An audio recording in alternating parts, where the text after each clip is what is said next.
Boa tarde, todo mundo. Oi. Queria apresentar o professor Paulo Scher. Ele é pesquisador aqui no LNCC e coordena o Laboratório de Processamento de Sinais. Trabalha com processamento digital de áudio e análise de sinais em geociências, né? E vai falar hoje para a gente um pouco sobre diversos tópicos em processamento digital de sinais. E alunos, não esqueçam de assinar a apresentação.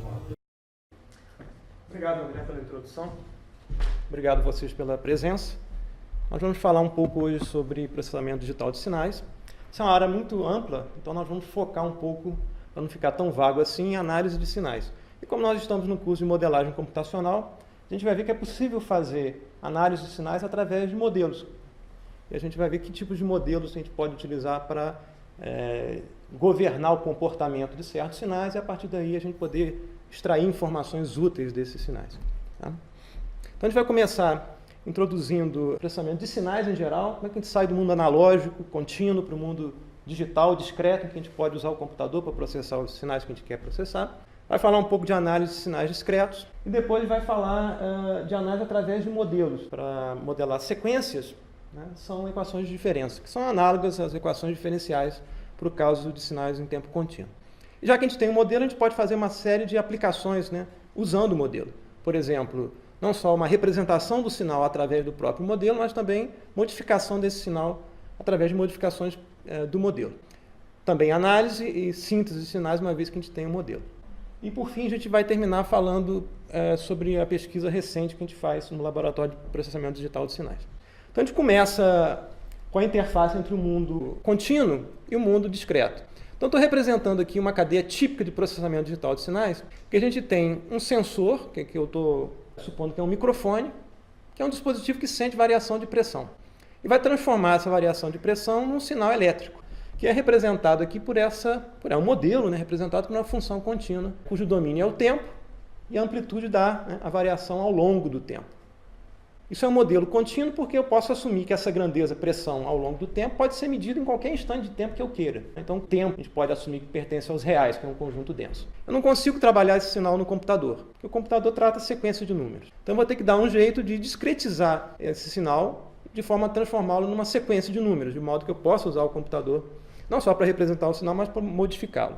Isso vai ser feito por um bloco chamado conversor analógico digital, que vai fazer a discretização do domínio, isto é, vai medir essa função de tempos em tempos, e tipicamente esse intervalo de tempo é constante, um período de amostragem TS, por exemplo, vai ler essa função em intervalos regulares, e não só isso, ele vai representar cada valor da função, num determinado instante de tempo, por um número finito de casas decimais. Eu não posso representar no computador, por exemplo, um número irracional. Eu vou ter um número finito de bits, né, no caso de uma representação binária, que, do ponto de vista de representação decimal, é você representar um determinado valor por um número finito de casas decimais. Pensando no π, por exemplo, você vai truncar o π, por exemplo, com 5, 6 casas decimais. Então, você, no final das contas, vai ter uma sequência de números, né? E cada valor aqui também é representado com um tamanho finito de palavra. Essa sequência de números que é tratável pelo computador. E a gente chama esse sinal de sinal digital. Quando a gente não discretiza a amplitude ou discretiza o contradomínio, a gente chama isso de sinal discreto. Tipicamente, a gente faz isso para efeito de estudo. A gente sabe que o computador vai representar cada valor da função com um número finito de casas decimais, mas a gente desconsidera isso, né, e trata o sinal como se eu pudesse representar qualquer número nos reais. Esse tipo de sinal é chamado de sinal discreto. Bem, então a gente tem agora uma representação discreta do sinal que a gente pode armazenar, simplesmente guardar em memória. A gente pode adotar uma representação para esse sinal em algum domínio, pode processar isso, modificar esse sinal de acordo com algum interesse em questão. Isso tudo é mais fácil de fazer no domínio digital do que no domínio analógico. Outro interesse, além do processamento, que implica, por exemplo, né, modificar essa sequência de números e produzir uma outra sequência de números, né, eu saio de um sinal X para um sinal Y, que foi processado, que foi modificado. Por exemplo, pode ser que esse sinal inicial aqui tivesse uma interferência, eu removi essa interferência e produzi um sinal mais limpo, por exemplo. Pode ser que eu queira reproduzir esse sinal novamente no mundo analógico. Eu preciso, de alguma forma, converter essa sequência de números de novo numa função contínua. Isso é feito através de um bloco chamado conversor digital analógico, que não somente vai interpolar, né, entre as amostras da sequência através de uma função contínua, polinômio, por exemplo, mas eu vou ter que dizer para esse sistema, né, que no intervalo entre uma amostra e outra, né, que no caso aqui da sequência é um valor de 1 em 1, né, adimensionalmente falando, eu vou dizer quanto tempo passou, por exemplo, se o domínio for temporal. Tá? Se for um domínio espacial, qual a distância no espaço. Então, essa é a cadeia típica de processamento digital de sinais. Não necessariamente eu preciso passar pela cadeia toda, eu posso produzir uma informação no mundo digital. É o caso desses slides. Eu produzi isso aqui no computador e tem um sistema que está convertendo esse sinal digital através da placa de vídeo, no sinal elétrico, depois no sinal óptico que a gente está vendo. Ou eu posso ter uma cadeia completa, né, em que eu amostro, né, no domínio contínuo, gero uma sequência de números e depois quero reconstruir ou a própria sequência ou alguma modificação dessa sequência no domínio do contínuo. Então, o processamento digital de sinais tem a ver com, basicamente, dois aspectos. Um, como é que a gente representa esse sinal de um ponto de vista adequado? Como é que a gente amostra esse sinal de forma que a gente não perde informação, que a gente não cria ruído? E como é que a gente processa esse sinal de acordo com um objetivo específico, de forma que a gente saiba o que a gente está fazendo. A motivação para usar processamento digital de sinais é que você usa plataformas computacionais, que são ubíquas hoje em dia. Existe um suporte teórico para o processamento que é feito, para os modelos que são utilizados. Tipicamente, a gente vai usar álgebra linear, sistemas lineares, se a gente estiver tratando com sistemas lineares, mas tem toda uma formulação também para sistemas não lineares. Existe um poder maior de criação, modificação, em relação ao que você poderia fazer com um computador analógico. Não desprezando o poder da modelagem no contínuo, que é super poderosa, mas se a gente quiser, de alguma forma, aplicar isso usando computador, a gente vai ter que passar por um processo de discretização de qualquer forma. E do ponto de vista de pesquisa, desenvolvimento e inovação, a gente pode não somente criar ferramentas novas de processamento de sinais, isso está mais na pesquisa, e para efeito de desenvolvimento e inovação, você pode simplesmente usar essas ferramentas de uma forma adequada. É importante saber bem as ferramentas, usá-las de forma adequada. Essa área de sinais, né, processamento digital de sinais, é transversal em diversas áreas do conhecimento. A gente vai ver alguns exemplos aqui nesse seminário. Então, a gente vai começar falando um pouco de análise de sinais, né? E análise de sinais pode ser qualquer coisa. Eu quero, de alguma forma, extrair, né, levantar características de um sinal de interesse. Por exemplo, eu posso querer saber qual é a duração de uma sequência temporal, qual é o valor máximo. Posso querer fazer um histograma dos valores de amostra para ter uma representação estatística, por exemplo. Nós aqui nesse seminário de hoje vamos focar num tipo de análise que é a análise de vibrações, a análise de oscilações. A gente quer saber que frequências, que componentes oscilatórios estão presentes no sinal. Tá? Essa é a ideia do foco da nossa análise nesse seminário. E tipicamente, né, a análise pode envolver a decomposição do sinal de interesse em funções mais simples, funções que a gente conhece, que são mais simples, de modo que a gente possa caracterizar o sinal através dessas funções mais simples. Então é muito comum, vocês já devem ter visto, expansão em série de Taylor, né? Série de Fourier, que a gente vai ver no seminário hoje, wavelets, que são funções mais gerais do que, por exemplo, Fourier, que expande o sinal em termos de senos e cossenos, ou exponenciais complexas. E no mais, a gente pode lançar mão também de modelagem, associar ao sinal de interesse um modelo que poderia gerar esse sinal, e tipicamente isso envolve equações diferenciais, no caso, se a gente querer tratar sinais no tempo contínuo, ou equações de diferença, se a gente estiver tratando de sequências. E a gente pode fazer, por exemplo, análise frequencial através de modelo. A gente vai ver como é que faz isso no seminário de hoje. A gente vai tratar no seminário de hoje de modelagem determinística, mas isso pode ser estendido também para processos estocásticos, para sinais que têm componentes aleatórios. Então, o que a gente não vai ver hoje no seminário. E um ponto importante em termos de análise de sinais é a questão da estacionariedade, que a gente tipicamente associa modelos que pressupõem que o sinal de interesse tem um modelo que não muda ao longo do tempo. Tipicamente, isso é uma idealização muito forte. Os sinais, em geral, têm modelos que mudam ao longo do tempo, e a gente poderia, de alguma forma, tratar a modelagem com modelos que variam ao longo do tempo. É possível fazer isso? É. Mas uma forma um pouco mais de engenharia de resolver o problema é você tratar a estacionariedade do ponto de vista local. Você pensa que, bem, passou pouco tempo, nada mudou muito, então eu posso considerar um modelo estacionário, invariante no tempo, que fica mais fácil de a gente trabalhar dessa forma. Então, algumas ferramentas de análise, como, por exemplo, a análise de Fourier, a DCT, que é a chamada discreto do cosseno, modelagem autorregressiva, que a gente vai ver hoje, requerem que o sinal de interesse seja estacionário, ou que os sinais sejam estacionários. Quer dizer, o modelo que gera esses sinais não muda ao longo do tempo. Outras ferramentas de análise não requerem a estacionariedade do sinal. Por exemplo, wavelets e a decomposição empírica de modos de Hwang. A própria construção do método já prevê que o sinal pode mudar em termos de geração ao longo do tempo. A gente vai tratar o domínio temporal aqui sem perda de generalidade, mas isso pode ser portado para um outro domínio de interesse também. E como a gente falou que a gente vai tratar de sinais oscilatórios, né, uma classe importante de sinais que envolve oscilação são sinais periódicos. Então, o sinal é dito periódico, que no caso do tempo contínuo, mas vale também para o caso do tempo discreto, né? Se uma função x de t, né, ou um sinal x de t, é igual a x de t mais um período t grande, ambos aqui nos reais, de modo que esse t grande que pode ser um valor real, o menor período em que essa função se repete. Então isso define um sinal periódico. O sinal periódico é uma abstração da nossa cabeça, é um sinal que existe, ele não começa nem termina, ele tem um padrão de repetição que sempre existe. Mas curiosamente, e é muito útil você trabalhar com sinais periódicos, toda a informação que você precisa do sinal periódico está contida em um período apenas do sinal. Então, suponha tipicamente que o período t grande aqui é finito. Mas é uma abstração muito bacana e muito importante, a gente vai ver por quê. Tipicamente, quando eu falo de sinais periódicos, sinais oscilatórios, vem à mente cossenos e senos. São os exemplos clássicos de funções oscilatórias do tipo periódico. Por exemplo, se a gente tiver uma função exponencial, né, e elevado a j ômega t, né, em engenharia elétrica a gente usa o j como unidade imaginária, porque o i está reservado para a corrente elétrica. Tá? Então, lembre-se que toda vez que aparecer um j aqui é a unidade imaginária, raiz de menos 1. O argumento de um cosseno, o argumento de uma exponencial complexa é um ângulo. Se você tem uma função, né, por exemplo, cosseno de ômega vezes t, vamos supor que t é tempo, tá? Se isso aqui é ângulo, ômega tem que ter dimensão de razão entre ângulo por tempo. A gente chama isso de frequência, a taxa de variação do ângulo em relação ao tempo. E é bom a gente comparar um sinal cossenoidal no tempo contínuo e o que acontece no tempo discreto, porque há diferenças importantes entre essas duas representações que a gente precisa entender. E vão estar associadas à periodicidade do sinal.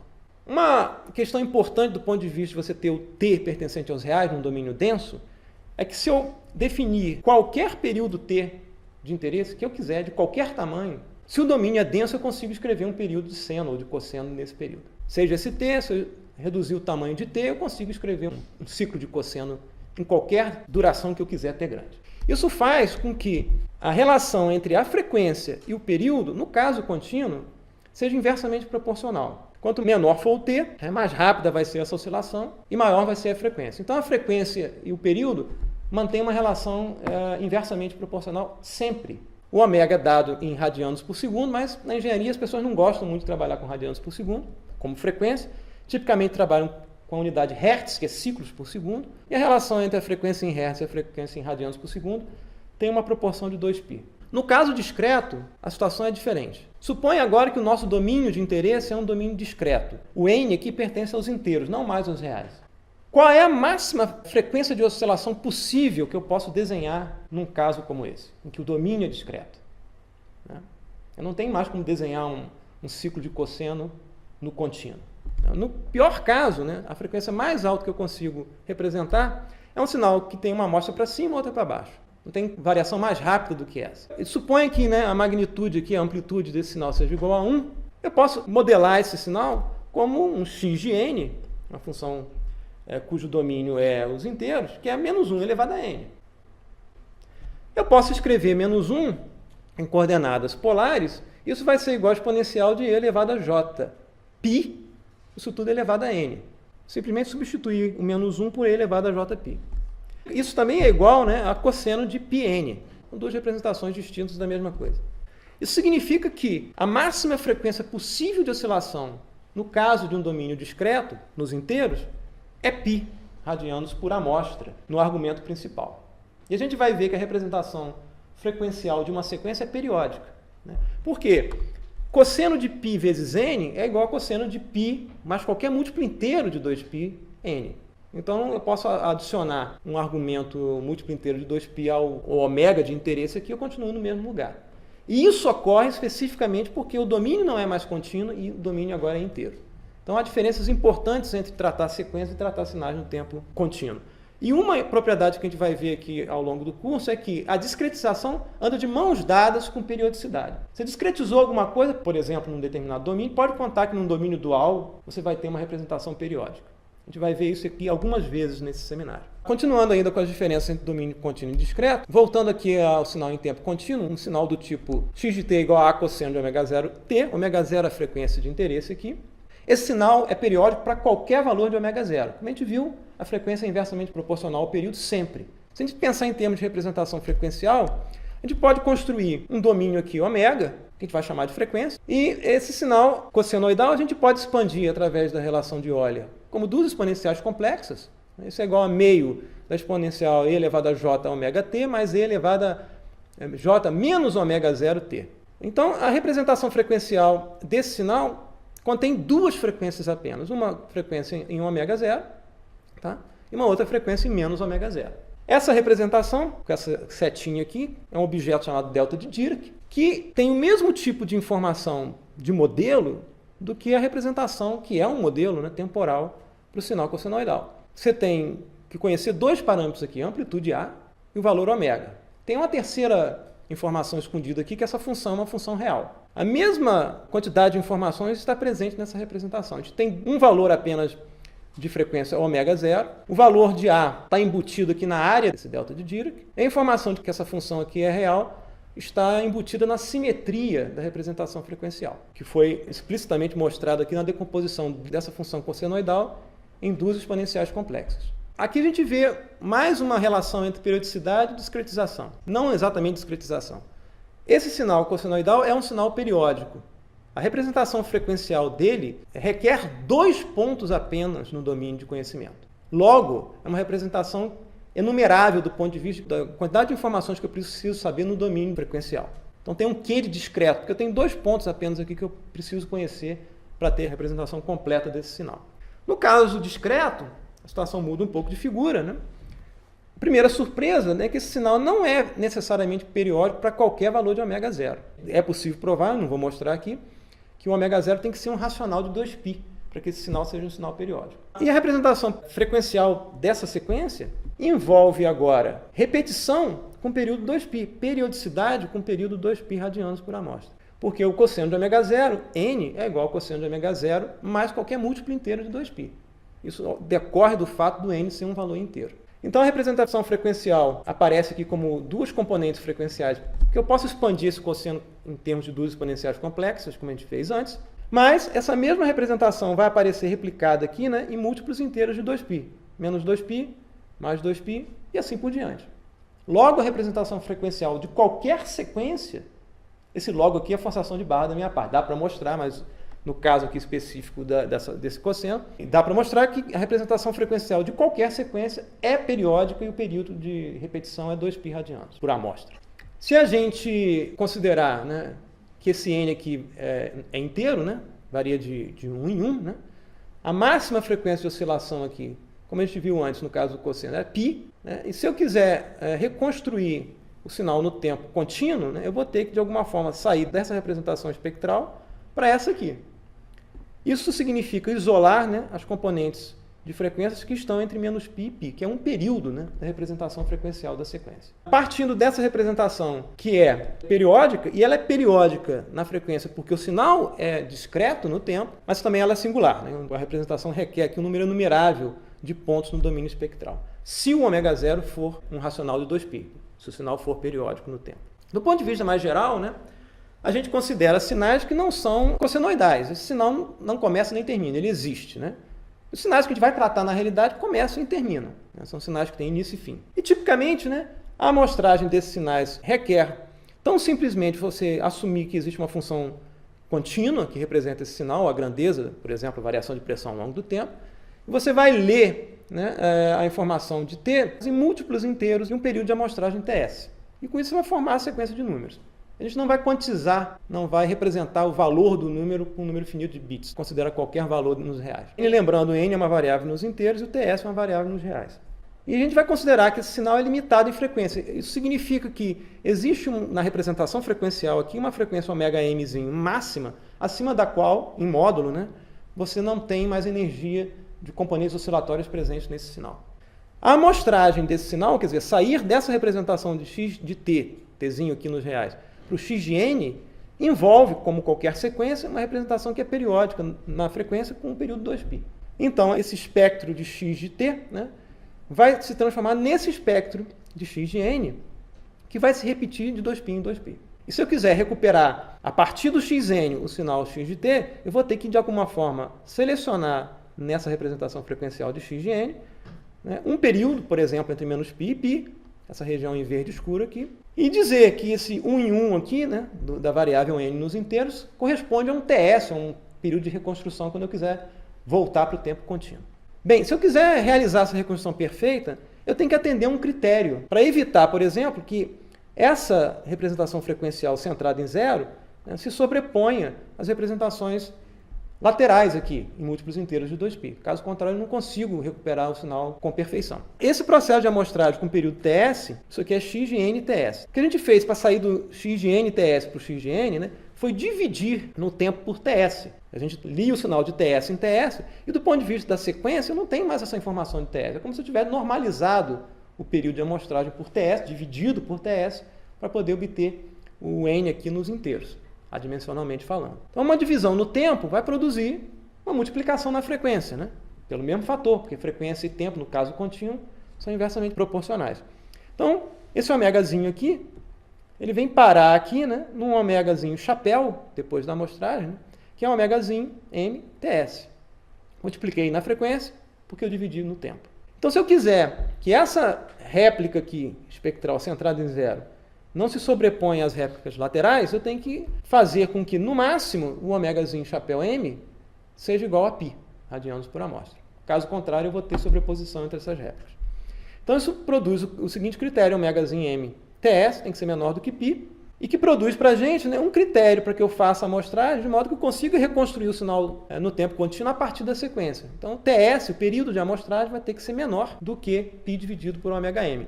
Isso faz sentido, né? Porque você tem um sinal que está mudando ao longo do tempo, né? Se você adotar um período de amostragem muito longo, né, pode ser que você perca, né, a capacidade de rastrear o que aconteceu com o sinal ao longo do tempo. E quão pequeno tem que ser esse período é definido por esse critério aqui. Se eu quiser olhar isso aqui em termos de frequência de amostragem, que é o inverso do período, né, faço as manipulações aqui e encontro que a frequência de amostragem, Fs, tem que ser maior, estritamente maior, que 2 vezes o valor máximo da frequência presente no sinal positivo em Hertz. Por exemplo, se você tiver um sinal cuja frequência máxima, que é o sinal real, tá? Cuja frequência máxima aqui é 1 Hz, você vai ter que adotar uma frequência de amostragem que é maior que 2 Hz. Isso é um critério, não é uma escolha. Você tem que escolher qualquer valor maior que 2 Hz para fazer a amostragem. Então você tem um critério bem claro de como é que você tem que fazer a amostragem para que você não distorça o sinal de interesse no processo de amostragem. Esse critério é chamado critério de Nyquist para a amostragem. Critério é uma coisa, processo é outra. Eu posso amostrar o sinal e desrespeitar o critério de Nyquist. Se a gente desrespeitar o critério de Nyquist durante a amostragem, a gente vai pagar um preço. Qual é o preço que a gente paga? O preço que a gente paga é aliasing, que é uma palavra que vem do latim de alius, ou ali, que significa outro, outros. O que acontece quando a gente desrespeita o critério de Nyquist, né? A gente vai ter a sobreposição dessas réplicas espectrais aqui no domínio da frequência, né? E como a gente só pode ler um período do sinal de interesse, porque a representação frequencial é periódica com período 2π, se a gente respeitar o critério de Nyquist, a gente vai acabar reconstruindo uma frequência que não é aquela que de fato foi amostrada, mas outra frequência, ou outro conjunto de frequências. Daí o nome aliasing. Então vamos ver um exemplo prático aqui. A gente tem um sinal de interesse, cuja frequência máxima positiva é 18 kHz, é um sinal real. E se eu quisesse fazer a amostragem respeitando o critério de Nyquist, eu teria que escolher uma frequência de amostragem maior do que 36 kHz. Mas eu sou teimoso e resolvo amostrar com 22,5 kHz, que desrespeita esse critério. O que vai acontecer? A gente tem a representação desse sinal no tempo contínuo. Não somente isso, né, mas a componente que está em 18 kHz, que é a máxima, né, ela é uma componente forte, uma componente intensa, tem bastante energia. Então está aqui a representação esquemática do sinal, com a frequência em 18 kHz aqui bem evidente. E quando eu mostrar o sinal desrespeitando o critério de Nyquist, essa representação frequencial vai aparecer centrada em zero, vai aparecer centrada em 2π, mas como eu estou representando não x de n, mas x de TS, né, o 2π virou Fs, pelo escalamento frequencial, vai aparecer em menos Fs, tá? E assim por diante. Logo, né, a componente que eu queria que era essa aqui, não vai ser a que eu vou conseguir reconstruir. Eu vou reconstruir essa componente aqui e essa componente aqui, que são, na verdade, componentes das réplicas laterais aqui, dessa réplica aqui, né, centrada em Fs, e dessa réplica centrada em menos Fs. Então, não vou reconstruir as frequências que eu quero, mas outras frequências. Dá para perceber aqui, né, que esse miolo aqui eu consigo reconstruir sem distorção, mas essa parte toda aqui, eu vou conseguir reconstruir a soma desse espectro aqui com o de cima. Mesma coisa aqui, a soma desse com esse. Então é uma versão distorcida do sinal de interesse. Então vamos ver um caso prático, ouvir, né, o resultado do aliasing. A gente tem aqui uma representação frequencial de um sinal de áudio, frequência aqui no domínio do tempo, né, intensidade, magnitude no eixo vertical. Está aqui a componente de 18 kHz. Eu teria que ter amostrado esse sinal com uma frequência de amostragem maior do que 36 kHz, não fiz. amostrei com 22,5 kHz. Se eu fizer a amostragem desse sinal com 22,5 kHz, a máxima frequência representável, que é metade da frequência de amostragem, que é aproximadamente 11 kHz, e aquela componente de 18 kHz não vai ser representada. Vai aparecer uma componente em mais baixas frequências aqui, que é resultado da versão centrada em FS. Por que eu escolhi esse sinal com essa frequência em 18 kHz? Porque a gente não ouve, pelo menos eu não ouço, né? Talvez vocês ouçam. O sistema auditivo humano é muito pouco sensível para componentes frequenciais nessa frequência. Ter essa frequência do ponto de vista perceptível não faz muita diferença. Praticamente a gente não vai ouvir. E quem ouvir vai ouvir uma componente muito baixinha. E para garantir que a gente de fato reproduz isso, essas caixas de som têm uma resposta que reproduz essa componente frequencial. Então vamos ouvir esse sinal.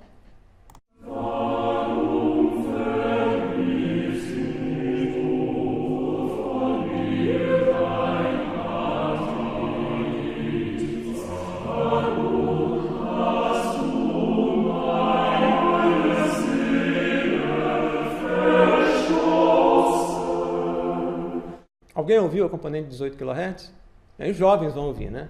A gente perde a capacidade de ouvir altas frequências quando fica mais velho. Eu não ouço mais nada acima de 13 kHz. Paciência, né? Bem, suponho que você não faça o processo de amostragem respeitando o critério de Nash, vai pagar o preço. Eu vou tocar só um pedacinho porque esse negócio pelo menos me incomoda, né? Essa componente aqui em 4 kHz já está numa região do sistema auditivo humano que é muito mais sensível do que em 18 kHz.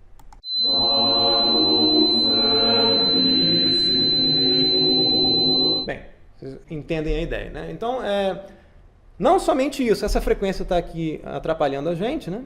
Mas essa parte superior do espectro aqui, né, está também poluída. Aquelas componentes, não só as de 18 kHz, mas todas essas aqui, né? Desse pedaço, dessa réplica aqui centrada em FS, que veio parar aqui dentro da faixa verde. Então, fazer a amostragem desrespeitando o critério de Nash tem um preço. Bem, no caso geral, como é que a gente obtém uma informação sobre que frequência de oscilação estão presentes numa determinada sequência? Isso chama-se análise de Fourier, análise de vibrações. Como é que a gente resolve isso? Eu vou medir a similaridade da sequência com um sinal que só tem uma frequência. Em geral, a gente pensa logo numa sequência cossenoidal. Mas a gente viu atrás aqui que o cosseno pode ser expandido em duas exponenciais complexas. Então eu vou comparar a sequência x de n com uma exponencial complexa. E para não ter problema em termos de intensidade, magnitude, eu vou considerar uma exponencial complexa com magnitude unitária e com uma frequência ômega de interesse qualquer. E fazer essa comparação nada mais é do que projetar uma sequência na outra. Eu vou fazer o produto interno entre x de n e essa exponencial complexa, com frequência específica aqui, ômega. Como a gente sabe que a representação frequencial de qualquer sequência tem período 2π, é uma representação periódica, eu vou avaliar o ômega aqui nos reais dentro de um período. Posso avaliar fora desse período, mas isso é redundante. Então, vou fazer o produto interno, né? E já que eu posso modificar o valor de ômega, que é a frequência que eu quero saber se existe no sinal, se eu fizer isso varrendo aqui o ômega nos reais, eu posso criar uma função que é chamada espectro de Fourier, que vai ser uma função contínua, porque eu posso varrer o ômega aqui para qualquer valor contínuo nos reais. E essa função, já que é o produto interno de uma sequência qualquer, com uma exponencial complexa, ela é uma função complexa. Então, o x de ômega é uma função cujo domínio é real, mas a saída, né, é um número complexo. Já que ela é uma função complexa, eu posso olhar o módulo e o argumento. Eu projetei isso num sinal que tem um módulo 1. Então, se existir componente oscilatório em x na frequência ômegazinho, isso vai aparecer aqui na magnitude, que a projeção é não nula. E a fase, né, o argumento do x de ômega, vai indicar se existe alguma defasagem, né, inicial na fase, comparada à fase nula. Notem, né, que a representação frequencial de Fourier de uma sequência é uma representação no contínuo. Posso usar o computador para trabalhar uma representação no contínuo de sequência? Não. O que eu vou fazer? Discretizar essa função. A gente viu como é que discretiza uma função no tempo. Agora eu discretizo na frequência. Eu vou tomar aqui o espectro de Fourier, o x de ômegazinho, né, e vou transformar numa sequência, x grande aqui de k, em que esse k é o índice, né, das frequências possíveis. Eu vou pegar um período aqui de interesse, de tamanho 2π, da representação frequencial, vou dividir em n partes iguais, vou discretizar, né, uniformemente com tamanho n, 2π dividido por n. E essas são as frequências cabíveis de oscilação, se eu quiser discretizar o espectro em n partes iguais, dentro de um período. Então, o k aqui, né, é um valor nos inteiros, é um domínio inteiro, né? E já que a representação é periódica, do espectro é periódica, só preciso varrer o k aqui dentro de um período. Não preciso varrer mais do que isso. Posso, mas não preciso gastar o valor de K além de um período. Agora a gente tem um mundo totalmente periódico. A representação no tempo do sinal é periódica e a representação na frequência também é periódica. Nota só, o fato de eu ter discretizado o espectro me força que o sinal x de n é periódico. Se ele não for, eu vou ter aliasing no tempo. Tá? Então, se eu quiser discretizar o espectro, eu tenho que necessariamente trabalhar com uma sequência que é de duração finita. Ela começa e termina, tem um tamanho de L amostras, e o valor de n, que é o valor em que eu discretizo o espectro num período 2π, vai ter que ser menor do que n. Porque essa representação discreta do espectro implica necessariamente um sinal periódico, no tempo.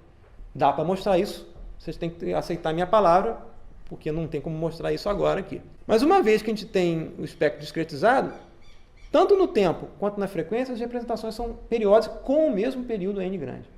Novamente, sinais periódicos existem, mas tudo que eu preciso saber deles está contido num período. Qual a vantagem disso? Eu passo a ter agora representações de dimensão finita. Eu tenho uma sequência que é periódica no tempo, período n amostras eu preciso saber no tempo. Representação na frequência também eu só preciso saber n amostras. E a conversão do sinal no tempo, x, que eu posso colocar num vetor, tenho n pontos apenas, para o x grande, que é o espectro discretizado, é uma transformação linear.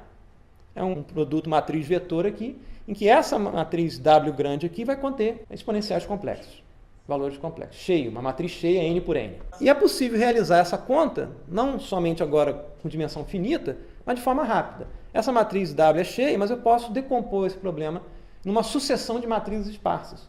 Isso constitui uma família de algoritmos rápidos chamada FFT, que é a transformada rápida de Fourier, que permite fazer essa conta de uma forma eficiente do ponto de vista computacional. A gente não vai ter tempo de ver isso aqui, mas é um tipo de conteúdo que a gente vê no curso de processamento digital de sinais, que é oferecido aqui na pós-graduação do LNCC. Muito bem, então a gente já sabe como é que a gente consegue computar o espectro de Fourier, discreto, logo pode trabalhar no computador. E o que acontece se a gente não conseguir garantir que o sinal de interesse que a gente está analisando é estacionário? Quer dizer, não está mudando em termos de geração de modelo ao longo do tempo. A gente segmenta isso em blocos de curta duração, em que a gente assume que naquela curta duração quase nada mudou, a gente pode assumir um modelo estacionário, que veja só, essa exponencial complexa, ômega, aqui não muda ao longo do tempo, isso é um valor fixo. Fixo um ômega projeta a sequência em cima de uma exponencial com uma frequência única fixa. Se o x tiver um conteúdo que muda ao longo do tempo, frequencialmente falando, né, eu vou representar todas as mudanças de frequência, mas não vou saber onde é que elas aconteceram, tá? No tempo. Como é que a gente resolve isso? Né? A gente segmenta o sinal de interesse em blocos de curta duração e computa esse espectro para esses blocos. Nota só, é conveniente você ter blocos de curta duração para computar DFT, porque no caso direto, você vai ter que fazer uma multiplicação por uma matriz n por n. Né? Então você tem, no pior caso aí, n ao quadrado multiplicações complexas para fazer. Então se tiver um bloco gigantesco de sinal, isso é muito custoso do ponto de vista computacional. Então, quando você faz isso, a segmentação em blocos de curta duração, computa o espectro para cada bloco discreto e organiza a magnitude desse espectro ao longo do tempo, o tempo agora vai ser determinado pelo centro do bloco, isso gera uma nova representação que é chamada de espectrograma, que é muito útil. Permite observar a variação das frequências ao longo do tempo. Então, eu adiciono não somente agora a frequência como dimensão da representação, mas também o tempo. Essa segmentação em blocos de curta duração implica, né, uma limitação de resolução tanto no tempo quanto na frequência.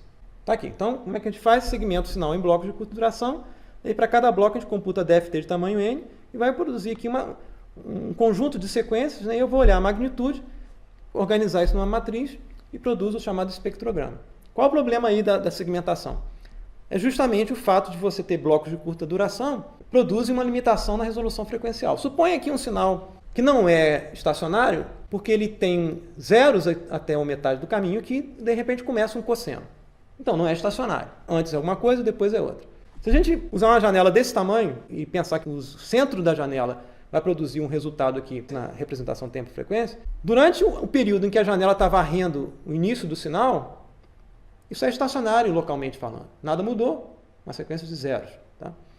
Quando a janela começa a entrar aqui, né, na parte que começa o cosseno, isso vai aparecer como representação frequencial. Olha, começou a ter uma frequência ali, ômega zero, aqui no caso que é 880 Hz. O centro da janela vai indicar para a gente na representação tempo-frequência que começou uma coisa nova ali. Na transição, vou ter as duas coisas ao mesmo tempo. Note que a representação frequencial indica que começou um sinal aqui antes mesmo dele ter começado. E quem está produzindo essa ambiguidade é o janelamento. Durante o período de transição, né, a janela passa aqui, eu vou ter período de transição, depois que ela passa e está completamente dentro do cosseno, né, eu passo a ter novamente uma situação estacionária. O tamanho da transição aqui na representação tempo-frequência vai depender do tamanho da janela. Se a gente usar uma janela de menor tamanho, né, uma janela mais curta, o que vai acontecer? O período de transição temporal vai ser menor, a ambiguidade de onde começa o sinal aqui é menor, tem mais certeza de onde começou o sinal. Entretanto, né, a representação frequencial ela é mais empobrecida do ponto de vista da finura, né, da linha espectral que a gente percebe aqui. Para a janela de duração maior, o pico espectral é mais fino, quer dizer, eu tenho mais acurácia do ponto de vista espectral, no caso de uma janela longa, mas perco a acurácia no tempo. E vice-versa quando eu uso uma janela de curta duração. Eu ganho acurácia no tempo, mas perco a acurácia na frequência. Nesse exemplo aqui não tem problema nenhum nessa acurácia na frequência, porque isso aqui é um máximo local só. Nessa parte aqui. Mas se eu tivesse duas frequências cossenoidais muito próximas entre si, eu poderia ver uma só, ao invés de conseguir resolver as duas aqui, nesse caso com janela mais curta. Então a gente vai ver um exemplo do espectrograma para um sinal de áudio. A gente vai ouvir o sinal primeiro, está aqui a representação do espectrograma, tempo na horizontal e frequência na vertical, na escala de 0 até 5 kHz. Eu fechei aqui em 5 kHz, limitei em 5 kHz, porque a informação principal está concentrada aqui nessa faixa de frequências. Então vamos ouvir o sinal primeiro e depois ver que tipo de informação a gente pode obter do sinal olhando essa representação que é mais rica do que a representação temporal sozinha, a representação frequencial sozinha.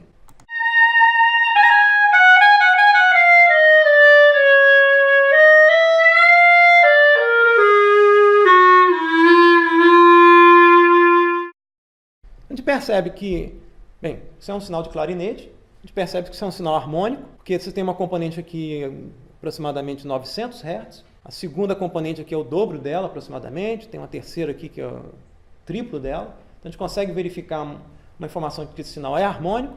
A gente tem uma noção de onde é que estão começando as notas do sinal, né? Onde o músico mudou de uma nota para outra, então você tem uma noção aproximada da duração das notas, está evidente aqui.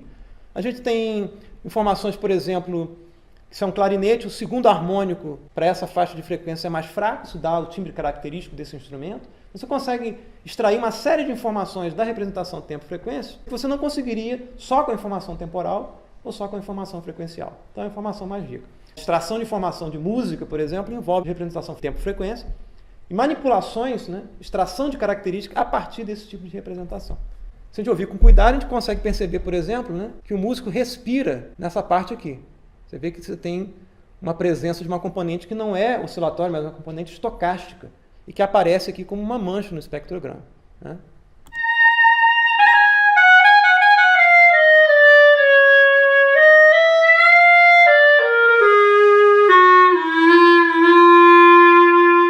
Você consegue extrair uma série de informações nessa representação que é mais rica do que a temporal sozinho ou a frequencial sozinho. Para não dizer que eu sou polarizado para áudio, tá? Um espectrograma para uma sequência biomolecular. Isso aqui é a ubíqua C. elegans, tem um trecho lá, isso está publicado lá no paper do Anastácio, 2000. Tá?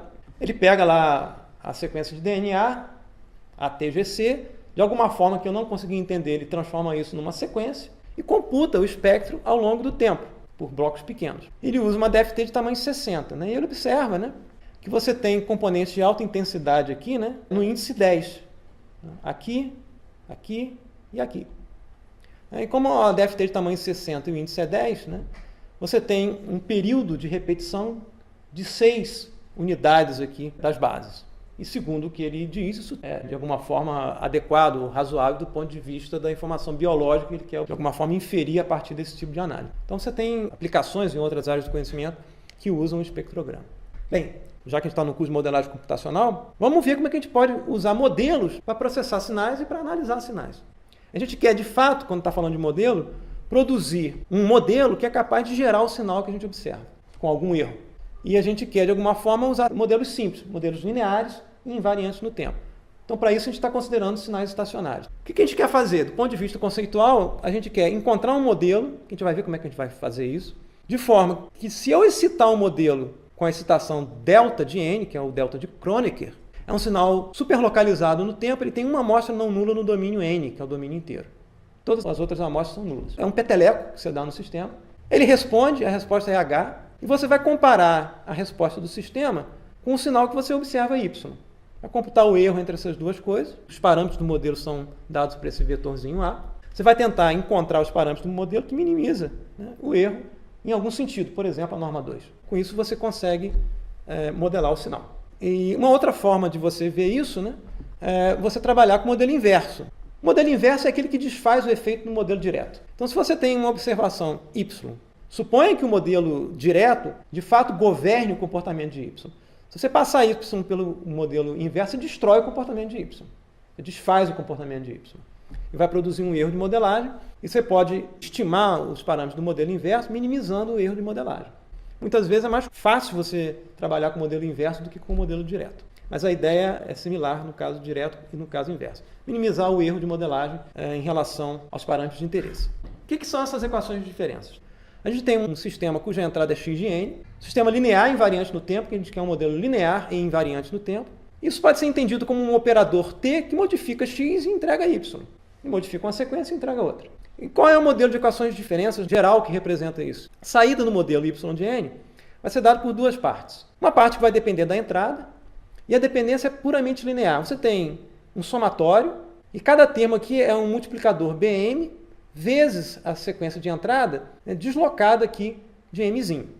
Então você tem três operações lineares: soma, multiplicação por escalar e deslocamento. São três operações lineares. A gente pode entender essa parcela aqui como uma combinação linear, cujos pesos são bmzinho, das entradas atual, suponha que o n seja o instante atual, e deslocados no máximo até m grande. É uma combinação linear das entradas atual e anteriores até no máximo m maiúsculo. E existe uma parte que é recursiva. Isso significa que a saída depende da própria saída. Mesma combinação linear. A saída no instante presente yn vai depender de saídas anteriores e anteriores no máximo até n grande, né, pesadas aqui por ak. Uma combinação linear das saídas. A gente chama disso recursão porque você realimenta a saída que você já computou para computar a próxima. Então, um conjunto delas. Tipicamente, quando a gente vê isso no curso de sistemas lineares, que é oferecido aqui na pós-graduação, a gente dá os parâmetros, né, AK e BM e quer encontrar uma solução Y que satisfaz essa equação. É possível você encontrar uma solução em forma fechada, analítica, para esse tipo de equação, desde que você conheça uma expressão analítica para x. E como tem uma realimentação aqui, né, se o sistema não for inicialmente relaxado, se tiver informação guardada no sistema, quando você estiver começando a computar, ele vai depender também das condições iniciais dessa equação. Tipicamente, como é que a gente resolve esse tipo de problema? Já que a gente tem duas partes, a gente resolve em partes separadas. Ao invés de tratar tudo de uma vez só, né, a gente resolve por partes. Que tal, por exemplo, né, desconsiderar a entrada e verificar só o comportamento intrínseco do sistema, quer dizer, a saída depende da própria saída, sem dependência da entrada. Esse tipo de equação é chamado de equação homogênea.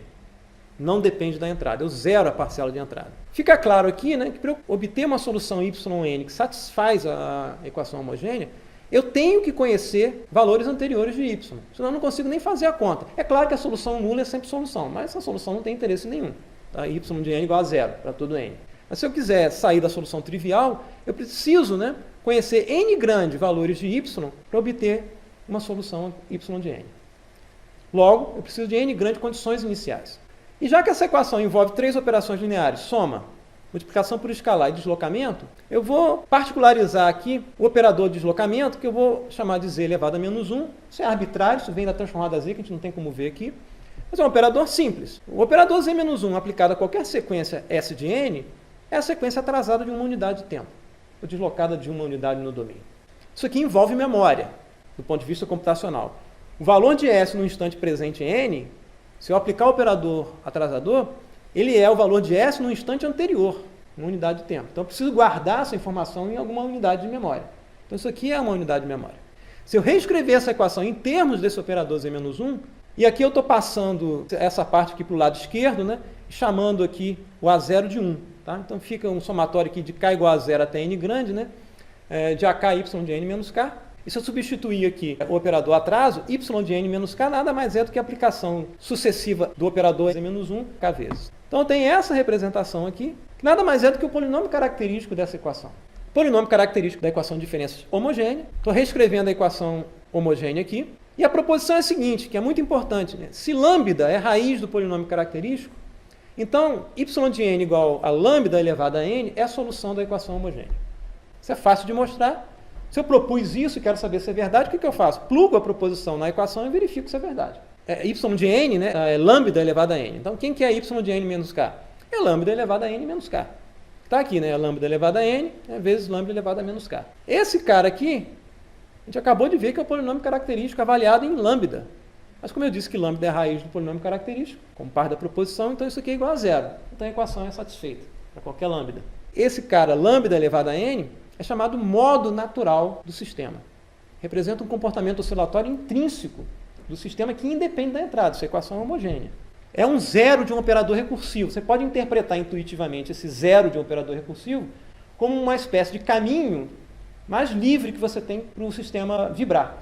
Então isso aqui é importante. Zeros do polinômio característico definem os modos naturais de oscilação do sistema. Então se a gente escrever um modo natural lambda em uma raiz complexa, né? R é a magnitude e ômega é a fase, né? Na representação gráfica aqui, você tem um ponto aqui no plano complexo, magnitude R e o ângulo ômega. Lambda elevado a n vai ser R elevado a n e elevado a j ômega n. Apareceu aqui novamente uma exponencial complexa, que oscila com frequência ômegazinho, radianos por amostra, e tem um valor de magnitude elevado a n. Se essa magnitude for menor do que 1, isso vai ter que cair ao longo do tempo. Se a magnitude for igual a 1, constante ao longo do tempo. Se a magnitude for maior do que 1, isso cresce ao longo do tempo. Então tem uma caracterização não só da frequência de oscilação ômega, que depende do valor de lambda, mas também da envoltória de decaimento desse sinal ao longo do tempo. Outra informação importante, né? No caso do polinômio ter raízes simples, eu posso escrever a solução geral do sistema, de ordem n, como uma combinação linear dos modos naturais do sistema. Eu tenho um polinômio de ordem n grande, logo eu tenho n grandes raízes complexas, e se lambda elevada a n é solução do sistema, uma combinação linear de soluções do sistema também é solução do sistema linear, propriedades de sistemas lineares. Então eu posso escrever uma solução geral para esse caso particular de raízes simples, como um somatório, né, de n componentes oscilatórios pesadas aqui por CL. Tá? Então, lambda L aqui é a raiz do polinômio característico simples. Tá? Muito bem, se eu quiser obter a solução geral, eu preciso de n condições iniciais conhecidas sobre y para poder encontrar os parâmetros CL aqui. Se eu tiver raízes com multiplicidade maior do que 1, não posso usar esse modelo, um modelo similar a esse. Não dá tempo da gente ver aqui.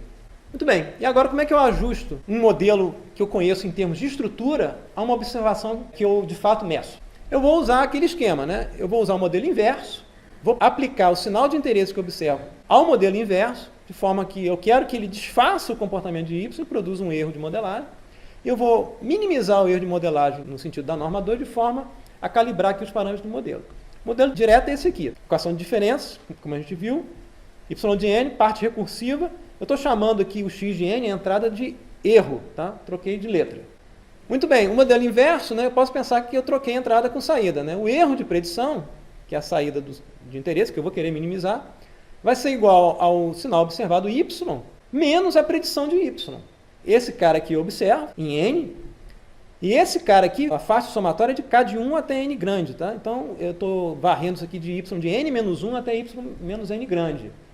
Então, eu estou obtendo uma estimativa de y a partir das amostras anteriores da saída, faço a subtração do observado dessa estimativa e obtenho o erro.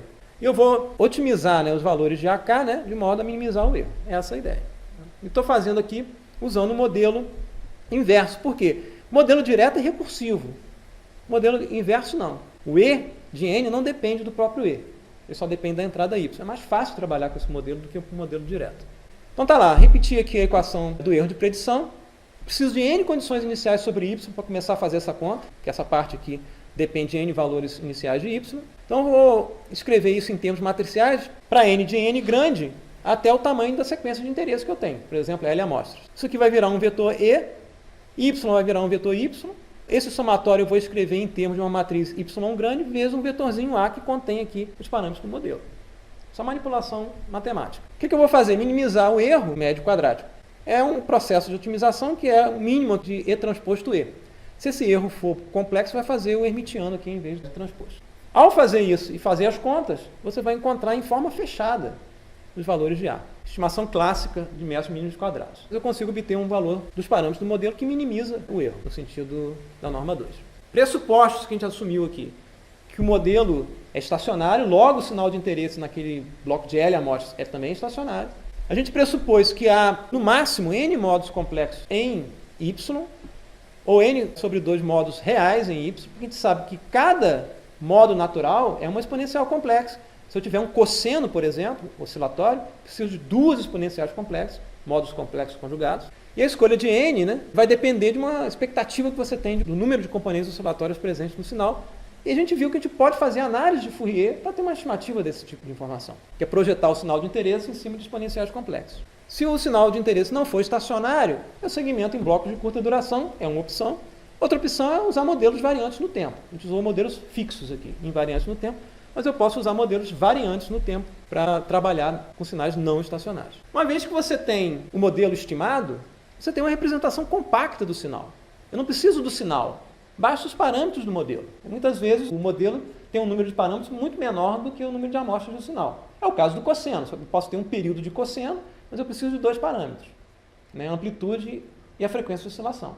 Então você pode representar um cosseno por 2 números, ao invés da sequência por si só. Então isso é uma forma de você obter uma representação compacta do sinal de interesse. Muito útil hoje em dia, né, com esse dilúvio de dados, você tem que armazenar a informação o tempo todo, é bom ter formas de você compactar a informação antes de armazenar. Então isso é muito utilizado não só em compressão de sinais, mas também como inteligência artificial. Você manipula o sinal de forma a ter uma representação de interesse que é compacta, mas contém as informações do sinal que você quer analisar e vai mandar, por exemplo, fazer algum tipo de classificação, identificação de padrões. Eu posso fazer análise espectral paramétrica. Se eu conseguir estimar bem os parâmetros AK do modelo, eu sei quem é o polinômio característico, a dizer, a partir dos azinhos. Eu sei que as raízes do polinômio característico são os modos naturais de oscilação do sistema. Então, através do modelo, eu consigo saber quais são as oscilações do sistema. Basta computar as raízes de A dizer, do polinômio característico. E esse tipo de análise paramétrica, em que eu assumo um modelo que gera o sinal, ela é mais acurada do que a análise de Fourier, principalmente se eu tiver blocos de curta duração. E se eu tenho um modelo, eu posso fazer uma série de coisas com o modelo. Por exemplo, eu posso ressintetizar o sinal através do modelo, basta eu citar o modelo e obter a saída de resposta do modelo.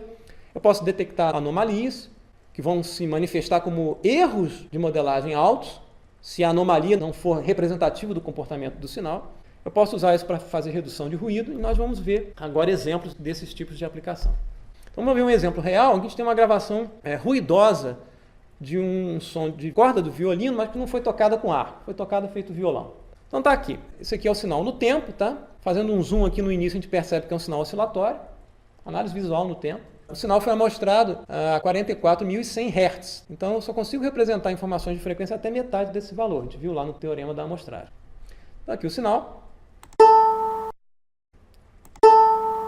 Não sei se vocês perceberam, mas tem ruído de fundo, porque eu gravei esse sinal, tinha uma ventoinha de computador do lado. Então eu gravei o sinal da ventoinha do computador. Se a gente fizer a análise espectral, usando o modelo autorregressivo, que eu vou chamar de AR, com ordem 20, e quem me disse essa ordem? Uma escolha ingênua. Vou escolher ordem 20 porque devem ter, talvez, 10 componentes oscilatórios reais. No modelo de ordem 20 eu consigo representar 10 cossenos, 10 componentes cossenoidais. Tirei do chapéu esse valor. Será que funciona? Não funciona, né? Usei o método de Burke para obter o modelo, não foi o método que a gente viu aqui, a fórmula que a gente viu aqui, existem outras formas de obter o modelo. E estou olhando aqui, né, o iniciozinho do sinal, só o iniciozinho do sinal, porque tem mais energia aqui. Com a escolha de n grande igual a 20, a gente obtém aqui as raízes do polinômio característico no plano complexo, parte real aqui e parte imaginária. A gente vê aqui os modos complexos conjugados, as raízes complexas conjugadas. Isso aqui gera um cosseno, isso aqui gera outro cosseno. Esse cosseno gerado por esses dois modos aqui vai decair mais lentamente, porque o raio da raiz aqui é maior do que dessa aqui dentro, por exemplo. Tá? Isso é suficiente ou é insuficiente para modelar o que eu quero? O que a gente faz para saber? Uma forma de ter uma noção se o modelo é bom ou não é citar o modelo e ouvir a resposta do modelo, comparar auditivamente com o sinal que eu usei como observação. O que eu faço? Eu cito o modelo aqui com um delta de Kronecker, que é um impulsozinho centrado em zero, e obtenho aqui a saída do modelo. A análise visual já mostra para a gente que não deu certo. Foi insuficiente para modelar aquele sinal. Se a gente tocar isso aqui, esse é o resultado. Nem perto do que o som original era, né? Que é isso aqui. Eu queria gerar algo similar a esse e gerei algo que é isso aqui. Por quê? Porque a ordem do modelo que eu escolhi é insuficiente. Como é que a gente tem uma noção de qual é a ordem suficiente do N grande para que o modelo seja adequado, né? Eu posso lançar mão da análise de Fourier, que a gente viu lá no início. Que tal projetar a sequência de interesse em cima de bases exponenciais complexas e verificar as magnitudes resultantes do espectro de Fourier? Se eu fizer isso, eu encontro essa representação, frequência aqui em Hertz, na horizontal, e magnitude em escala logarítmica, na vertical. Eu observo aqui, pelo espectro de Fourier, né, que você tem muito mais do que 10 picos espectrais. Aqui. A gente observa que existe uma concentração de energia aqui em baixas frequências. Se você contar, você vai ter mais ou menos 20 picos espectrais aqui, mais aqueles que estão escondidos aqui no chão de ruído, que a gente não está vendo, que estão com magnitude inferior ao chão de ruído. Se a gente considerar aqui 40 picos espectrais, considerando os que estão imersos no ruído, a gente teria que ter um modelo de ordem 80. Eu estou olhando só a parte positiva do espectro, mas tem a parte negativa. Então, a gente pode reconsiderar a ordem do modelo ao invés de 20 e usar n grande igual a 80. Mas antes disso, vamos ver qual é o espectro da resposta do modelo. O espectro da resposta do modelo é esse em vermelho. O modelo foi de ordem insuficiente para modelar o sinal, ele modelou o que deu para modelar, que foi a envoltória do espectro. Nota só, a gente minimizou o erro. Então, ele focou aqui, né, em componentes que têm alta magnitude no sinal. Isso aqui tem alta magnitude, são componentes oscilatórios com amplitude alta, aqui também e aqui também. Possivelmente, isso aqui não é um modelo do sinal, mas é um modelo do corpo do instrumento. Não é o que eu queria, de fato, modelar, mas é o que ele conseguiu fazer, modelar a envoltória espectral. Esse tipo de modelo de ordem suficiente não é algo indesejável. É útil, por exemplo, toda vez que você fala ao telefone celular, isso é feito. O seu sinal de voz é decomposto em bloquinhos de curta duração, 30 milissegundos. Um modelo de baixa ordem suficiente para modelar esse sinal é utilizado. E o que é transmitido é a frequência fundamental, o pitch, e os parâmetros do modelo, que é suficiente para modelar aqui o trato vocal, não a geração do pitch. Então, modelos de baixa ordem têm importância na literatura e em aplicações. Bem, agora, fazendo uma escolha bem informada, a partir da análise de Fourier, vou escolher n igual a 80, agora eu tenho um número muito maior de raízes do polinômio característico, todas elas muito mais próximas da circunferência unitária, então o decaimento dessas componentes vai ser muito mais lento ao longo do tempo. Novamente eu vou excitar o modelo com delta e vou obter aqui a resposta do modelo. Muito similar ao que eu tinha antes.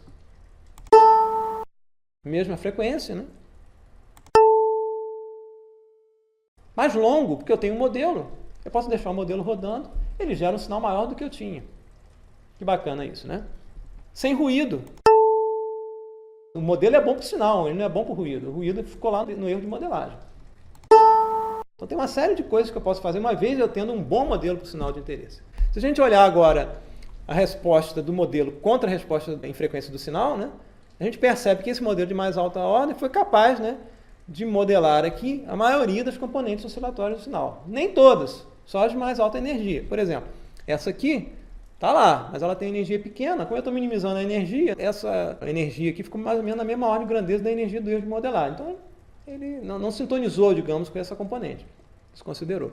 Esse tipo de estratégia de modelagem para minimizar o erro tende a você focar nas componentes que são mais energéticas no sinal de interesse. Então, agora você tem análise espectral através do modelo. Eu não preciso computar o espectro de Fourier do sinal observado, mas eu olho o espectro de Fourier da resposta do modelo. Eu não preciso nem fazer essa computação, porque as próprias raízes, né, do polinômio característico do modelo já me dão quais são as frequências de oscilação do sinal. E as mais importantes vão ser aquelas que estão mais próximas aqui da circunferência unitária. Vão ser as que vão decair mais lentamente. Se eu quiser reconstruir o sinal original, com ruído e tudo, né, eu posso simplesmente, né, estimar o modelo, obtenho através da filtragem inversa, né, quer dizer, passar o sinal observado pelo modelo inverso e obtenho aqui o erro de modelagem. Se eu reverter o processo, aplicar o erro de modelagem que eu encontrei pelo modelo direto, eu reconstruo exatamente o sinal observado. Parece bobo isso, né? Se eu já tenho o sinal observado, por que eu estou fazendo esse vai e volta? Porque eu posso, por exemplo, usar isso para fazer extrapolação. Eu computo o modelo, estimo o modelo, computo o erro de modelagem por filtragem inversa e acrescento a sequência do erro de modelagem zeros. Aplico o erro de modelagem ao modelo direto. O que vai acontecer? Essa parte do erro de modelagem que eu obtive pela filtragem inversa vai produzir o sinal original tal qual ele é observado. Mas como eu estou completando com zeros aqui, isso é equivalente a eu deixar o modelo recursivo rodando pelo número de zeros aqui que eu colocar extras essa sequência de erro. Isso vai produzir um sinal extrapolado. Se o modelo for bom, ele vai ter o mesmo comportamento do sinal que eu estimei. Então eu consigo extrapolar a informação para além do que conheço. Então aqui o exemplo. Em azul é o sinal original da gravação do violino, né? Em vermelho é a parte extrapolada. A gente pode olhar aqui na transição entre uma coisa e outra, né? Que o sinal em azul ele é mais ruidoso do que o sinal em vermelho extrapolado. O modelo não é bom para o ruído, ele é bom para o sinal. A gente pode ouvir isso aqui e percebe a reconstrução perfeita do sinal original e a parcela extrapolada, né? Não sei se vocês conseguem perceber daí, a parte extrapolada é desprovida de ruído. Eu posso, além de extrapolação, fazer interpolação. Está aqui um modelo direto. Eu conheço o modelo de alguma forma, estimo o modelo a partir da observação, mas existem parcelas de Y que estão faltando. Eu quero reconstruir essas partes. O que eu vou fazer é reformular o problema, avaliar isso aqui na faixa de Nzinho, né, de N grande até o tamanho L do bloco, e vou reescrever o modelo de outra forma. Esse somatório eu vou escrever como um produto matriz A grande Y, que vai ser igual a E. Parte de Y eu conheço, parte eu não conheço. Então eu vou segmentar Y na parte que eu conheço, subíndice C, na parte que eu desconheço, subíndice D. Vou fazer a partição aqui entre a parte conhecida e desconhecida, mesma partição para A, e consigo escrever o erro em função da parte desconhecida. Se eu minimizar o erro médio quadrático, o mínimo de E transposto E, em relação ao Y desconhecido, eu consigo obter o Y desconhecido em forma fechada, método mínimo de quadrados. Então isso é útil para você reconstruir um trecho intermediário entre dois trechos conhecidos. Posso fazer detecção de anomalias, né? Eu tenho um modelo, ou um modelo inverso, se eu passar o sinal de interesse Y, que é composto de uma parcela X sem ruído, mais um ruído impulsivo localizado aqui, por exemplo, em N igual a Q, se eu passar pelo sistema inverso, essa parcela vai produzir o erro de modelagem que foi minimizado para X, essa anomalia vai excitar o sistema e produzir aqui a própria resposta do sistema. É a resposta do sistema um delta escalado por alfa. Então vai aparecer aqui um alfa da resposta do sistema inverso. E como o sistema inverso é não recursivo, né, você vai ter N amostras aqui associadas à resposta desse modelo inverso. Qual a vantagem disso? É que nesse domínio a anomalia pode ser muito, muito menor do que a amplitude típica de X. No domínio do erro de modelagem, ela pode se sobressair ao erro de modelagem associado a X, porque isso aqui foi minimizado. E o modelo é bom para minimizar o comportamento de X pelo modelo inverso, não o da anomalia. Então, tipicamente, essa parcela em vermelho do erro associado à anomalia se sobressai ao erro de X. Então, vamos ver um exemplo aqui no sinal de violino. Eu tomei novamente aquele sinal gravado e na amostra 2000, né, eu somei aqui uma pequena anomalia, 0,9 delta de Kronecker, centrado em 2000. Se a gente olhar o sinal de interesse aqui na amostra 2000, praticamente a gente não consegue ver onde é que está a anomalia no domínio original. Se a gente fizer um zoom, a gente consegue verificar que tem um pequeno ponto em vermelho ali que foi modificado. Bem pequeno em relação à escala, né? Nota que a escala aqui é de menos 0,7 mais ou menos até 0,7. E eu adicionei um valor 0,09, é bem pequeno em relação à faixa, né, da excursão do sinal. Mas se eu estimar um modelo AR de ordem 80 e olhar o erro de modelagem para o sinal Y, que é composto da parcela sem ruído mais a anomalia, né, eu consigo identificar claramente aqui a anomalia no domínio do erro de modelagem. Se a gente fizer um zoom, né, a gente percebe que isso não é um impulso centrado em 2000, mas sim ele foi espalhado aqui por 80 amostras, que é a ordem do modelo, que é a resposta do modelo inverso. Preciso usar um modelo de ordem 80? Para esse problema, não. Eu posso usar um modelo de ordem 20, insuficiente para modelar o sinal, mas ele é suficiente para detecção da anomalia. Para o modelo de ordem 20, né, o erro de modelagem está aqui. Notem aqui, né, que a gente saiu de uma excursão aqui de menos 0,7 para 0,7, o erro de modelagem está na ordem aqui de 0,05, né, em magnitude. Você reduziu bastante a energia do sinal e a anomalia passa a ficar bem evidente na representação do erro de modelagem. Se a gente fizer um zoom, vai ver que agora com ordem menor, né, o espalhamento aqui no domínio do erro de modelagem também é mais curto. Isso pode ser utilizado para um problema, por exemplo, de remoção de ruído impulsivo em áudio. Você tem lá uma gravação de um LP antigo cheio de cliques, né? Você quer detectar onde estão os cliques e remover os cliques, reconstruindo um sinal parecido com o sinal que está no entorno. Você segmenta em blocos de curta duração, estima um modelo de baixa ordem para cada bloco, faz filtragem inversa, obtém aqui o erro de modelagem, os cliques vão aparecer bem evidentes no erro de modelagem, detecta os cliques no erro de modelagem, então você identifica a localização dos cliques e reconstrói fazendo a interpolação, usando aquele método que a gente viu, interpolação autorregressiva. Você pode obter um sinal restaurado a partir de um corrompido, né? Corrompido, por exemplo, soa dessa forma.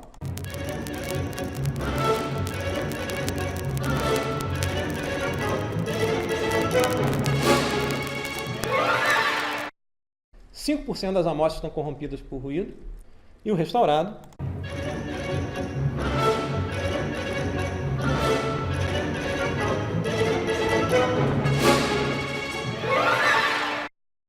O perigo desse sinal é que você tem caixanholas, que são sinais impulsivos que poderiam ser tomados como ruído, né? Isso é uma questão importante nesse tipo de processamento, né? O que é ruído, o que é sinal, né?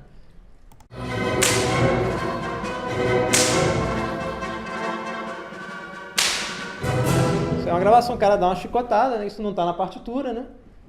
Você pode, se passar o algoritmo, ele pode remover uma componente que é impulsiva, mas não é ruído. Ela é uma componente de interesse, ou algo... Still it's a real good bet, the best is yet to come. Tá ok? Então isso evidencia que você não pode usar de forma automática essas ferramentas, mas você tem que conhecer as ferramentas, limitações e usar de forma conscienciosa. Ou também associar esse tipo de ferramenta a algum tipo de ferramenta de inteligência artificial, de modo que você consiga discernir o que é ruído e o que é sinal. Bem, para finalizar, eu vou passar rapidamente por um overview do que a gente tem feito no Laboratório de Processamento de Sinais. O site do laboratório está indicado aqui. É a pesquisa recente que terminou, tá? Porque teve pesquisa que começou e não terminou, gente que abandonou, foi embora, então só os resultados positivos aqui, nem as que estão em andamento. Então nós tivemos um pós-doc, Guilherme Welter, é físico, trabalhou com formalismo multifractal, ele tinha interesse em turbulência, análise de sinais de turbulência, não são sinais determinísticos, e ele queria fazer uma ferramenta para extrair características multifractais de sinal. Por exemplo, expoentes de escala, espectro de singularidade, né, nomes que a gente não tem a menor noção do que sejam, né? Em termos leigos, o que ele queria fazer era o seguinte, ele queria quantificar irregularidades nos processos estocásticos. Você tem processos que têm certos padrões de regularidade, né? Se você tiver irregularidades, anomalias, isso pode ser quantificado do ponto de vista estocástico. E essas ferramentas de multifractalidade permitem a gente, de alguma forma, identificar anomalias de alta intensidade que ocorrem em múltiplas escalas. E ele desenvolveu um baseado na decomposição empírica de módulos do Hwang. Isso foi publicado na Physical Review E em 2013. E ele comparou essa ferramenta com outras ferramentas disponíveis na literatura. Mais tarde, junto com um ex-aluno de pós-graduação aqui do LNCC, Jalil, também foi do programa PCI, Jalil e Guilherme resolveram utilizar essa ferramenta de análise multifractal num outro problema, que era de otimização de portas quânticas. Isso é para dar uma ideia de que essa área de processamento de sinais ela é interdisciplinar por natureza. Você pode usar isso em qualquer coisa, biologia, física quântica, etc. O que Jalil fez? Ele trabalhou com portas imperfeitas, tinha um acoplamento lá intrínseco da composição da porta, e ele adicionou ruído a esses acoplamentos. E ele criou um sistema de controle nessas portas, de modo a minimizar os efeitos dessa imperfeição. E ele queria avaliar, ficou bom ou não ficou bom esse negócio? E essa ferramenta do Guilherme foi útil para ele identificar se o desempenho da porta controlada, da porta otimizada, estava bom ou não. Do ponto de vista quantitativo, né, a porta ela pode ser avaliada através de um parâmetro que é a fidelidade da porta, que é medido em percentual. Tá? Qual era a ideia? Jalil otimizou as portas com uma fidelidade alvo, FA, tipicamente 91%, ou acima de 91%. Fez um conjunto com um número grande de portas otimizados, montou uma sequência de fidelidades. Né? Ele queria avaliar se na média, né, ele atingiu o objetivo de controlar a porta, mantê-la, né, com as fidelidades próximas da alvo. Ele queria, de fato, saber se, na média, a fidelidade das portas que ele projetou estavam concentradas no entorno da fidelidade alvo e se havia anomalias. Esse método do Guilherme permite, num parâmetro único, identificar esses dois aspectos, né? Se você tem concentração no entorno do alvo e anomalias. Esse resultado foi publicado na Quantum Information Processing em 2016. Com colegas da COP UFRJ e do IME, Apolinário e o professor Biscainho, né? Nós trabalhamos também com análise de edição, detecção de edição em áudio forense através da componente da rede elétrica. Você tem um sinal gravado, se ele estiver ligado na rede elétrica por algum equipamento, por exemplo, aquela frequência 60 Hz da rede elétrica, de alguma forma é gravada também, como interferência. E a ideia é saber se alguém cortou um pedaço de um sinal, inseriu um pedaço de um sinal para fins forenses, né? E a gente criou um sistema, né, para fazer esse tipo de detecção. Aqui a gente tem o espectrograma de um sinal de voz contaminado pela frequência de 60 Hz da rede. Se a gente fizer um zoom aqui nessa faixa de frequência, a gente observa aqui a componente de 60 Hz, componente de 180 Hz, que é o terceiro harmônico. A gente quer saber se a gente consegue, olhando só essa componente aqui, identificar se houve uma manipulação no sinal. Tá? Então, do ponto de vista da edição no tempo, né, aquela componente de 60 Hz, se o sinal não fosse editado, seria uma componente oscilatória sem problema nenhum. Se alguém resolve cortar uma porção do sinal, né, você vai obter uma descontinuidade, né, nesse sinal e que vai se manifestar na frequência como uma variação na frequência instantânea do sinal. Se a gente olhar do ponto de vista frequencial, no ponto aqui temporal em que ocorre essa descontinuidade, se a gente olhar a representação frequencial ao longo do tempo, frequência instantânea, né, isso aqui é bonitinho demais, né? Não é exatamente 60, tem uma variação intrínseca, característica, né? Mas se houver essa descontinuidade aqui, você produz um sinal característico que é padrão. E esse padrão ele é associado à cadeia de processamento que você faz para extrair essa componente de 60 Hz. Ela é a resposta da sua cadeia de processamento, que é independente da altura aqui dessa descontinuidade. Então a gente usou um método de extração dessa componente usando filtros passa-banda, né, estreitos, transformado de Hilbert em sinal analítico para obter a frequência instantânea ao longo do tempo, filtragem casada para obter a detecção de padrões. A gente usou 2 bases de dados e encontrou aí 98% de acerto. Uma base anotada, a gente sabia onde estavam os problemas, tá ok? Esse resultado foi publicado no I3E TIFES e depois no IFES. São 2 versões desse detetor. E, por fim, nós tivemos um colaborador da UDELAR, da Universidade de La República no Uruguai, o professor Pablo Amil, que esteve conosco aqui durante 2 períodos de 3 meses. Ele trabalhou em modelagem físico-computacional para síntese de sons dos tambores uruguaios, do candombe uruguaio. Então ele usou um método chamado método da transformação funcional, que ele parte de modelos físicos, equações diferenciais parciais, que modelam vibração de membrana, acoplamento entre a vibração da membrana e o ar no interior do instrumento, etc., em condições iniciais e condições de contorno. Usa a transformada de Laplace para dar cabo das derivadas temporais. Depois ele usa uma outra transformada, que é de Sturm-Liouville, para dar cabo das derivadas espaciais. Conta uma equação algébrica, resolve a equação algébrica para a variável ou para as variáveis de interesse. Ele obtém aqui um método da transformação funcional multidimensional, discretiza, a gente quer usar o computador para realizar a síntese, tá? Tipicamente isso aqui envolve método da invariância ao impulso, passa a ter um método discreto, aplica a transformada inversa de Sturm-Liouville, isso produz aqui um método unidimensional, já discreto, depois ele aplica a transformada Z inversa, já que ele está no mundo discreto, a transformada Z é uma espécie de versão no discreto da transformada de Laplace, e obtém uma solução discreta que é um banco de osciladores. A vantagem desse método, você consegue sair de uma representação física, isso aqui contém parâmetros físicos do processo, ou do fenômeno, e você consegue traduzir isso aqui num sistema discreto, baseado em osciladores.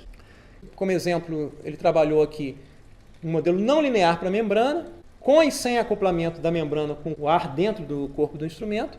Esse aqui é o sinal gravado. A síntese que ele obteve só da membrana, mais alto, porque não tem um acoplamento com ar, né? E o modelo em que você tem o acoplamento ar-membrana no corpo do instrumento. Tá? Um pouco mais próximo da realidade do que o caso original.